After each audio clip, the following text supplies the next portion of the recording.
ఒక అంటే హీరో గారు కదా సార్, మనం పెద్దవాళ్ళతో స్టార్ట్ చేస్తే బాగుంటుంది కదా సార్. హాయ్ అండి, అందరూ బాగున్నారా? ఏమంటే ఇప్పటి వరకు అదంటే పూజ దేవుడు అదంతా ఓకే, ఇది కొంచెం ఎనర్జీ ఉంటే బాగుంటుంది. ఓకే, పండగ పూట హాయ్ అండి, అందరూ బాగున్నారా? ఇంకొంచెం గట్టిగా బాగున్నారా? అబ్బే, ఇక్కడ నుంచే వస్తుంది సౌండ్ అంతా, చిన్నపిల్లలు అరుస్తున్నారు. కొంచెం ఒక పూట ఉన్న వాళ్ళు వద్దులే కానీ మిగతా వాళ్ళు అరవండి ప్లీజ్. బాగున్నారా? Yeah, thank you so much. ఇక్కడికి రావటం, మీ అందరం కలుసుకోవటం చాలా చాలా చాలా హ్యాపీగా ఉందండి. మా సినిమా గురించి చెప్పాలి. సాంప్రదాయని, సుప్పిని, శుద్ధపూసని ప్రతి ఇంట్లో అలాంటి వాళ్ళు ఉంటారు.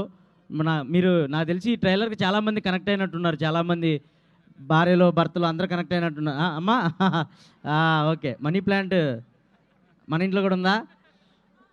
ఉండాలమ్మా, అందరి ఇళ్ళల్లో ఉండాలి మనీ ప్లాంట్. ఆ ప్లాంట్లు తీసుకొని మా సినిమాకి రండి అందరూ, సరేనా? So thank you so much.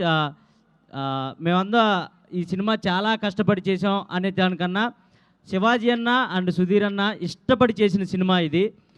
ప్రతి ఒక్క ఫ్యామిలీ కనెక్ట్ అవుతారండి. నేను సినిమా చూశాను, నేను చెప్తున్నాను, నిజంగా చెప్తున్నాను, ప్రతి ఒక్క ఫ్యామిలీ భార్యను చూసినప్పుడు నేను ఇలాగే చేస్తాను ఇంట్లో అని మీరు కనెక్ట్ అవుతారు. పిల్లలు నేను ఇలాగే చేస్తానని కనెక్ట్ అవుతారు. ప్రతి భర్త వాళ్ళ ఫ్యామిలీని ఎలా రన్ చేస్తారనేది కూడా దీంట్లో చూపిస్తారు. సో ప్రతి ఒక్కళ్ళు ఫ్యామిలీ పరంగా అందరూ వెళ్ళి చూడదగ్గ సినిమా సాంప్రదాయని, సుప్పిని, శుద్ధపూసని. సో March 6th వస్తుంది. ఫస్ట్ ఓటీటీకి అనుకున్న సినిమా, అంటే ఈ ఓటీటీకి వెళ్ళాలి అని అనుకున్న సినిమా కాదు, ఇది థియేటర్ సినిమా, ఫ్యామిలీస్ అందరూ వచ్చి పండగలాగా ఎంజాయ్ చేయాల్సిన సినిమా అని చాలా పెద్ద పెద్దోళ్ళు రికమెండ్ చేసి థియేటర్కి వస్తున్న సినిమా. సో తప్పకుండా మీరు అందరూ థియేటర్కి వెళ్ళి ఈ సినిమాని పెద్ద సక్సెస్ చేస్తారని మనస్ఫూర్తిగా కోరుకుంటున్నాను. Thank you so much once again. And అందరికీ మహాశివరాత్రి శుభాకాంక్షలు. Thank you.